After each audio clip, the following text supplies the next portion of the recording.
Olá, seja bem-vindo ao Band Entrevista. Passados 2 anos mais duros da pandemia, onde o crescimento econômico deu lugar a uma recessão mundial, é hora de rever os impactos da doença na vida de cada cidadão e as perspectivas de crescimento para o ano que se inicia, com o avanço da vacinação, claro, e a Covid-19 sob controle.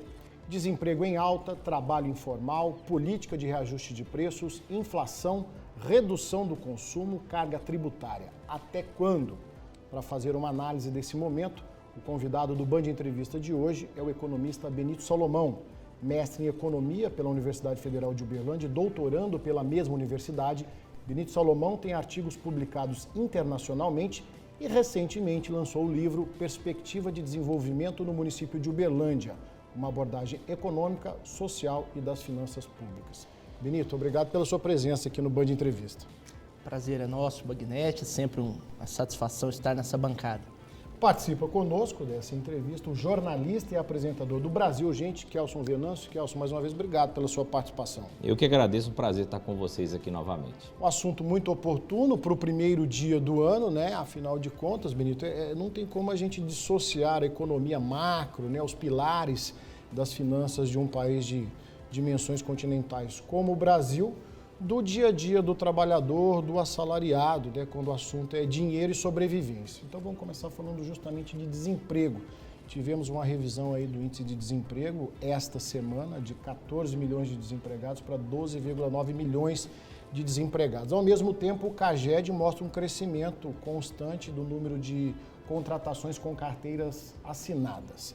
Quero saber de você o seguinte, vai ser sempre assim daqui para frente? Olha, Bagnete, Kelson, em primeiro lugar, obrigado pela oportunidade de estar aqui. Emprego é o grande desafio do capitalismo dos nossos tempos. Explico por quê.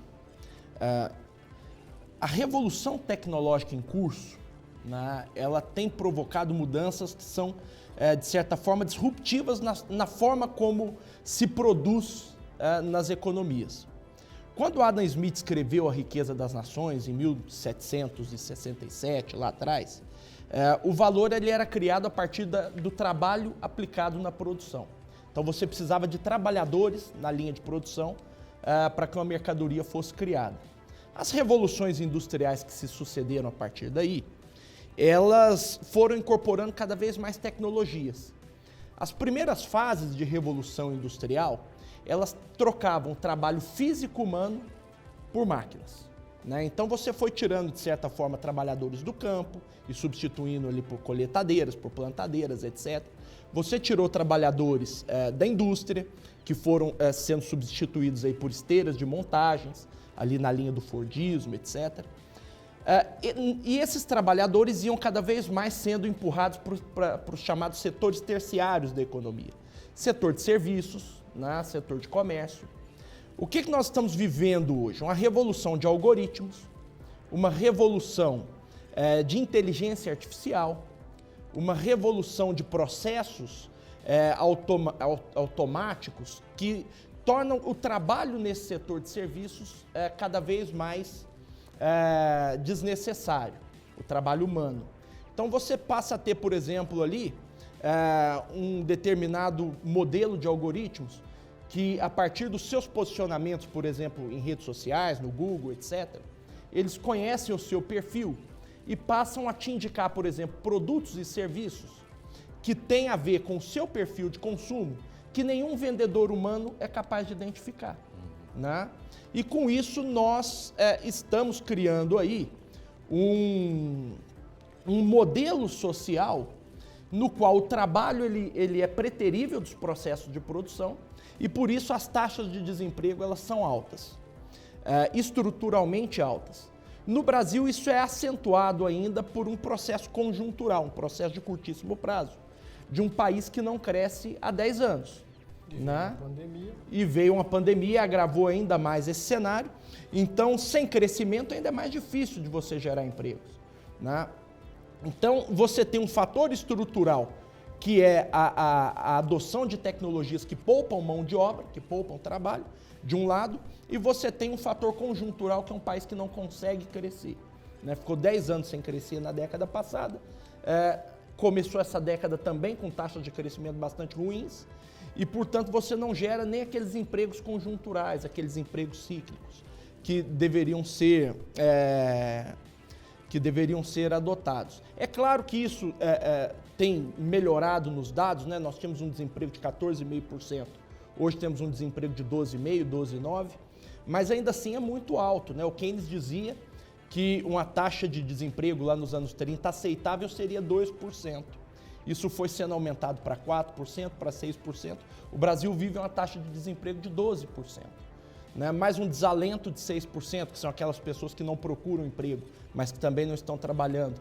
Mais uma informalidade ali de quase 50% da força de trabalho no país. Né? Trabalhadores informais não têm nenhum acesso a benefícios sociais, não tem nenhum acesso à rede de proteção social, a 13º, a férias.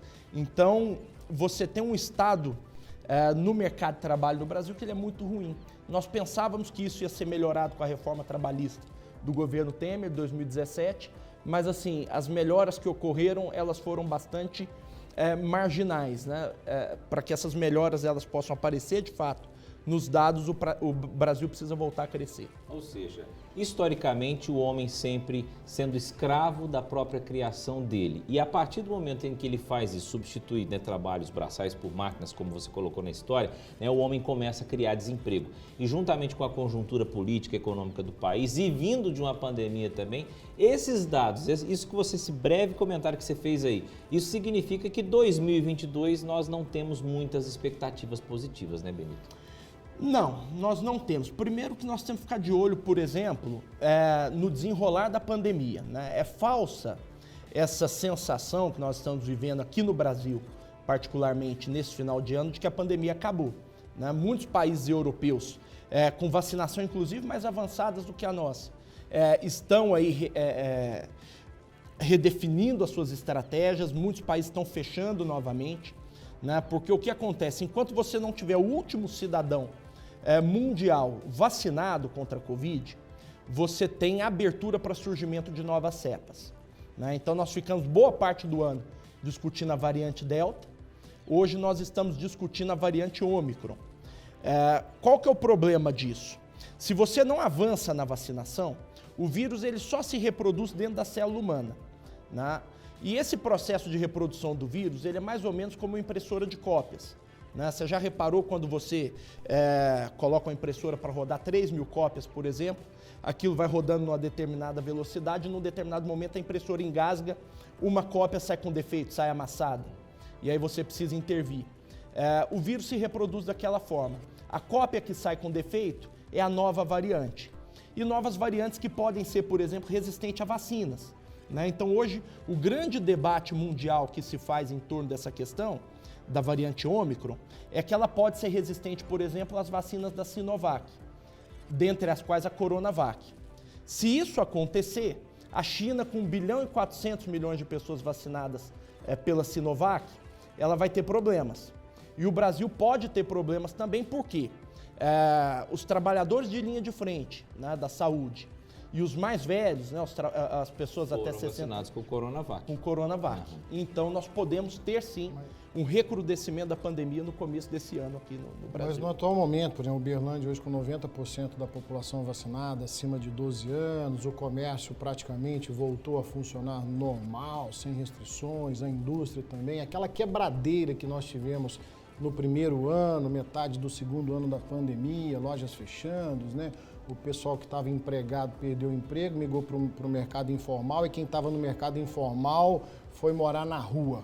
Né? A gente vê aí mês a mês o CAGED, esse Cadastro Nacional, falando do crescimento, do incremento de novas contratações com carteira assinada. Diante desse cenário de hoje, você acredita que a tendência é aumentar novas contratações ou ainda depende dessa questão da variante e por conseguinte? Veja bem, Bagnetti, muito da melhora nos dados do CAGED ela está ancorada em alguns aspectos aqui. Primeiro, houve uma mudança metodológica no CAGED, na apuração dos dados do CAGED. Então, por exemplo, até 2019 ou até 2020, não me recordo, você tinha uma metodologia para apurar esses trabalhadores. A partir de 2020, 2021, você tem uma outra metodologia que passa a incorporar outros tipos de trabalho nessas contratações, como, por exemplo, estagiários. Né? Então, não necessariamente esses dados estão melhorando dessa forma. Além do mais, esse é um primeiro fator. Além do mais, você tem um segundo fator. O avanço da vacinação, sim, permitiu com que a economia reabrisse, e aí você tem naturalmente uma reposição de vagas. Né? Porque nós estávamos com uma taxa de desemprego de 14,5%. Eram 14 milhões de desempregados. Isso, em grande medida, foi afetado também pela pandemia. Isso, em grande medida, foi afetado pelo momento mais duro de isolamento social. Então, a partir do momento que você reabre, que você vacina a população, você repõe um pouco dessas vagas. E você tem aqui no segundo semestre um fator sazonal, né? Principalmente no último trimestre do ano, que são quando existem abertura de postos de trabalho ali sazonais ligados ao Natal, a Black Friday, a esses momentos do varejo. Né, mas que são postos de trabalho que vão ser desligados agora em janeiro. Início do período escolar. Né? Exatamente. É difícil a gente fazer um prognóstico para 2022 preciso. Eu acho que a taxa de desemprego ela vai cair um pouco mais, mas não muito. Eu não tenho grandes esperanças, por exemplo, do Brasil voltar a ter aquela taxa de desemprego de 6%, de 5,5% que nós tínhamos no final de 2010, por exemplo. Benito, vamos fazer um breve intervalo, tenho certeza que a nossa conversa vai se estender. Hoje o Band Entrevista recebendo o economista Benito Salomão para falar dessas finanças, das perspectivas para esse ano de 2022 que está só começando. Depois do intervalo tem mais. Tudo pode acontecer, não pare de sonhar, você vai se surpreender, desejos vão se realizar.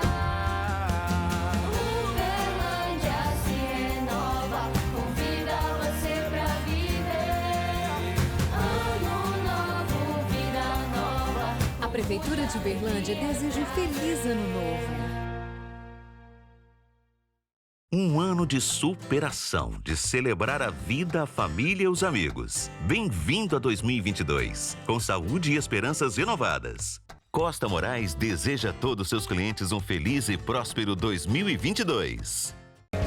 Você já pensou em um aparelho auditivo conectado à internet?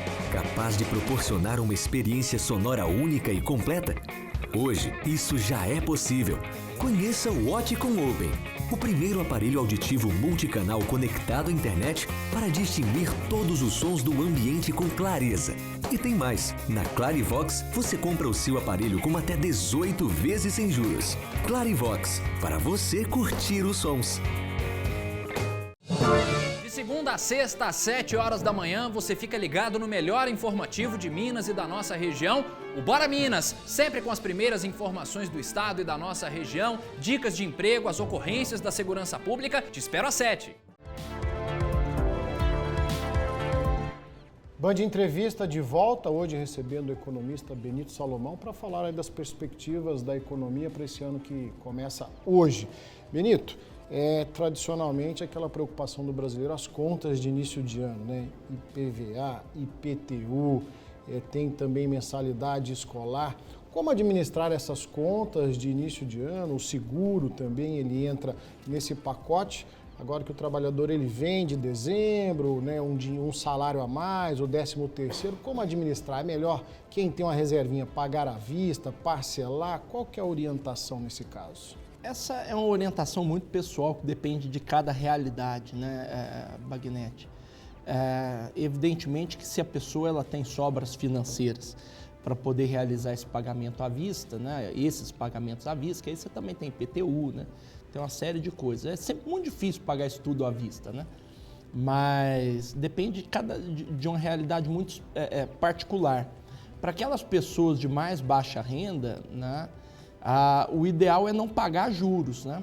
O ideal é não pagar juros. Então, evitar atrasos, por exemplo. Mesmo que você pague parcelado, você não vai receber o desconto. mas pague no dia, né? Porque, sei lá, se você tiver ali, né, para uma pessoa que ganha salário mínimo, tiver que pagar uma multa de R$10, já é um percentual dos salários, faz falta no final do mês, né? E você tem um problema adicional, né? Além de tudo isso que você está falando, Bagnete, que é a questão das despesas sazonais de começo de ano, né, que são tradicionais, você tem um aumento absurdo do custo de vida, né, que nós estamos vivendo nesse momento. Né? Então, um tanque de combustível ficou muito mais caro em relação ao que era. A carne. A carne, né? Bom, a carne virou artigo de luxo, né, Kelson? Então... Arroz, óleo, aí por aí vai. Os alimentos, de forma geral, né? Você tem uma pressão no preço dos alimentos que é muito ruim, de forma geral, porque a inflação, ela funciona no orçamento familiar como um imposto, né? É mais ou menos como um imposto indireto.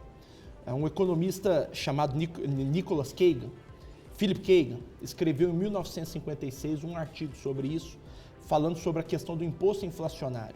A partir do momento que você tem um salário e os preços dos produtos, principalmente os produtos mais básicos, eles começam a aumentar demais, a sua renda destinada ao pagamento dessa cesta de produtos, ela vai ser cada vez maior.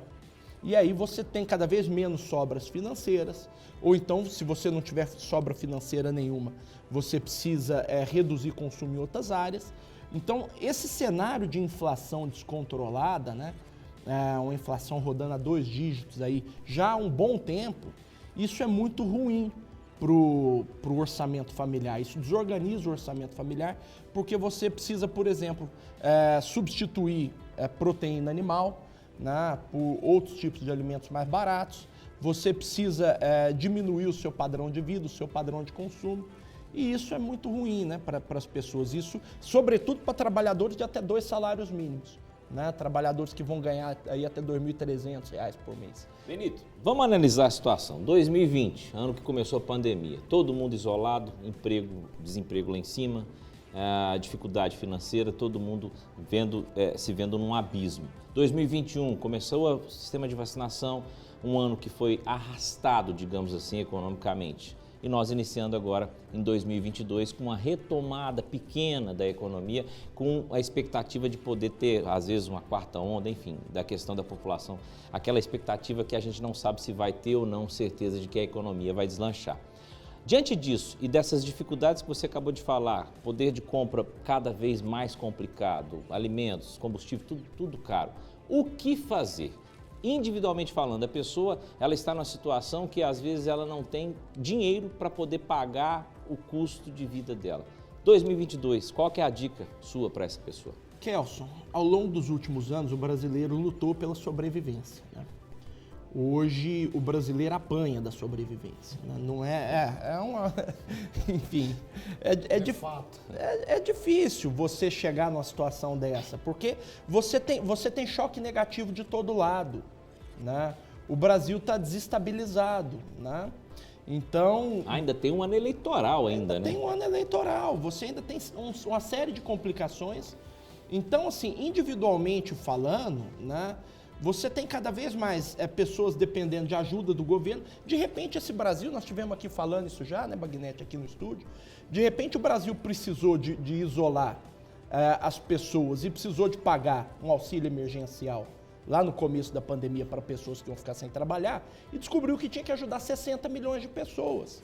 Agora, 60 milhões de pessoas é a população da Espanha.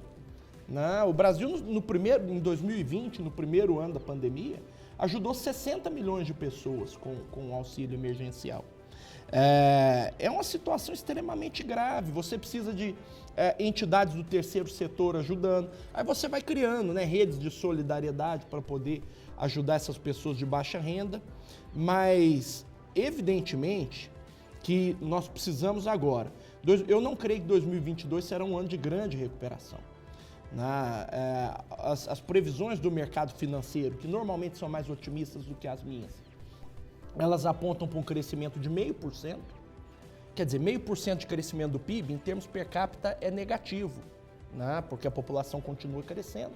Então, em termos per capita, é negativo. Nós estamos mais um ano caindo a nossa renda per capita em relação ao que era. Esse é um primeiro ponto. Dada a inflação muito apertada, né, essa inflação de 2 dígitos, o Banco Central vai continuar aumentando taxa de juros. Nós não sabemos se isso vai chegar a 12, nós não sabemos se isso vai chegar a 14, isso vai depender em grande medida da persistência dessa inflação, mas nós fizemos uma grande contração monetária. A Selic começou o ano 2021 a 2%, já está acima dos 9% e provavelmente vai chegar a 12%, pode chegar a 14% até. Né? Isso vai provocar uma recessão, né? Isso vai gerar um achatamento da curva da inflação, mas vai provocar também uma recessão. Vai estrangular crédito, então o brasileiro que precisar de crédito vai encontrar crédito a um custo muito mais caro no sistema financeiro e isso tudo deve derrubar a taxa de crescimento do ano que vem. Além de outros complicadores externos, né? Pandemia que nós não sabemos como vai se comportar ainda, questão elétrica importantíssima ser citada aqui, né? Reservatórios baixos, né? Nós dependemos aí mais um ano dependendo de ciclo de chuva, para poder encher esses reservatórios e o preço da energia cair. Esse é um dos grandes vetores da pressão inflacionária que nós estamos vivendo. Ano eleitoral, né, uma eleição que aponta para não ser nada civilizada, né, entre os atores postos. Então, isso tudo vai... Tá complicado, né? Vai a ser uma situação está muito complicada. Você falou taxa Selic, às vezes o trabalhador, o cidadão NO, fala, a taxa de juros está em 9,25%, você falou que pode chegar a 12%, mas ele quer saber o seguinte, ele estava se programando para financiar um apartamento, estava se programando para financiar um carro usado ali, para dar um pouquinho mais de conforto para a família. Esse momento, ele vai pagar muito mais caro por esse crédito, porque se eles jogam os juros lá para cima, é justamente para reduzir o consumo, né? Exatamente. O que você fala para essa pessoa que estava programando para comprar o carrinho, para financiar o apartamento? Olha, Bagnetti, hoje é mais caro financiar um bem de consumo durável do que era há um ano atrás. Isso é fato. Agora, eu não sei se, por exemplo, amanhã será mais barato. Né? Então, por exemplo, a Selic ela deve continuar subindo. Né? A Selic continuar subindo, isso, por outro lado, é ruim também. Então, você tem grandes chances de esse crédito ficar ainda mais caro o ano que vem. A minha grande preocupação com relação a isso é quanto tempo isso vai durar. Durante quanto tempo nós teremos taxas de juros tão elevadas? Porque aí nós temos um complicador adicional. Além da questão da inflação persistente no Brasil, que tem jogado a Selic para cima, o ano que vem, pelos comunicados do FED, o Banco Central Americano, a taxa de juros deles, a taxa de juros do Banco Central Americano, ela vai também começar a aumentar. Também vai começar um processo de aperto monetário lá. Quando o Banco Central Americano aumenta as suas taxas de juros, as taxas de juros no mundo inteiro elas sobem, né? Por uma razão bem simples. Você cria um diferencial de taxa de juros entre os americanos e o resto do mundo. Né? Se o Banco Central americano sobe juros e o Banco Central brasileiro não sobe juros, dinheiro aplicado em papéis brasileiros, eles vão migrar para títulos americanos e isso pode gerar uma depreciação no câmbio. Né? Por isso que a gente fala que a política monetária americana acaba sendo a política cambial do resto do mundo. Então, conforme o Banco Central for aumentar suas taxas de juros, o Banco Central brasileiro também tem que apertar a mão nas taxas de juros nacionais. Né? É um bom momento para se financiar? Não, não é um bom momento. Mas volto a dizer, isso é da necessidade de cada um. Se uma pessoa que está morando de aluguel, né, ela vai entrar num financiamento para uma casa própria, talvez isso possa compensar. Aí precisa ver no detalhe da cláusula. Tem que fazer conta, tudo é individual, tem que ser analisado Exatamente. de forma individual. Né?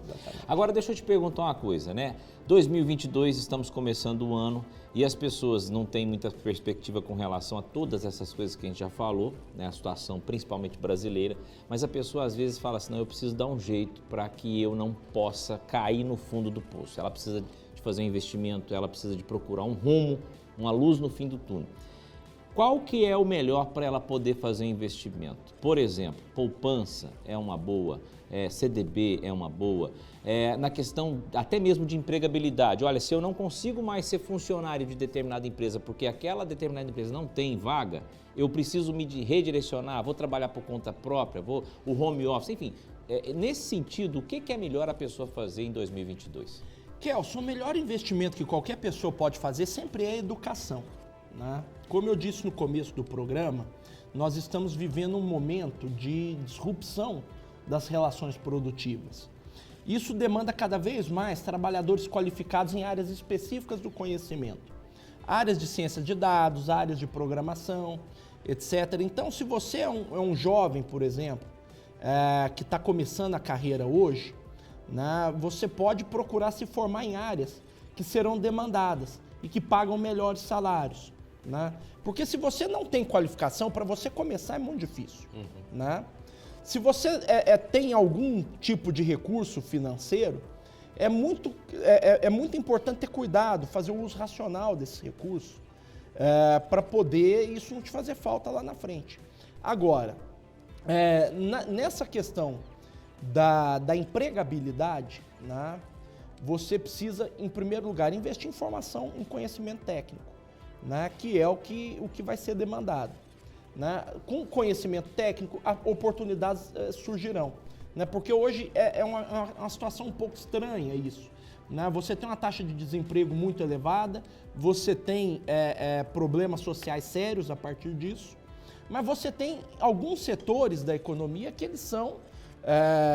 essenciais, digamos assim. Não, que eles estão crescendo muito acima dos outros e que eles estão demandando mão de obra e que não há mão de obra para atender. Existem setores que importam mão de obra, né? Então você precisa ficar atento com relação a isso, né? Sempre o melhor investimento é conhecimento, é educação. Eu não posso deixar de citar, e já fica até o convite para a próxima entrevista, o livro que você lançou recentemente, Perspectiva de Desenvolvimento no Município de Uberlândia, uma abordagem econômica, social e das finanças públicas. Te agradeço muito, Bagnete, por lembrar do livro. É um livro que já está disponível aí nas plataformas de venda, em livrarias físicas aqui da cidade também, nos shoppings. Te agradeço bastante por ter lembrado do livro. Eu estou organizando agora para o começo desse ano um lançamento presencial, né? Enquanto as condições sanitárias permitem, nós podemos fazer um lançamento presencial. Eu ainda não tenho data com relação a isso. Esperar o ano começar e ver como é que vai ser o desenrolar. Tá certo. Eu costumo falar que o nosso assunto está longe de se esgotar, mas infelizmente o nosso tempo se esgotou, né, Kelson? Já fica o convite para o próximo Band Entrevista, para a gente falar especificamente do seu livro. E fica aqui o nosso muito obrigado em nome do Grupo Bandeirantes e da Band Triângulo. Obrigado, Bagnete. Obrigado, Kelson. Obrigado a todos que nos assistiram. Sempre um prazer estar aqui nessa bancada. Kelson Fernandes, obrigado mais uma vez pela sua participação aqui no Band Entrevista. Eu que agradeço, até a próxima. Com certeza. Band Entrevista de hoje recebendo o economista Benito Salomão, falando das perspectivas econômicas para o ano de 2022, que está só começando. Para você, um ótimo ano e até o próximo Band Entrevista.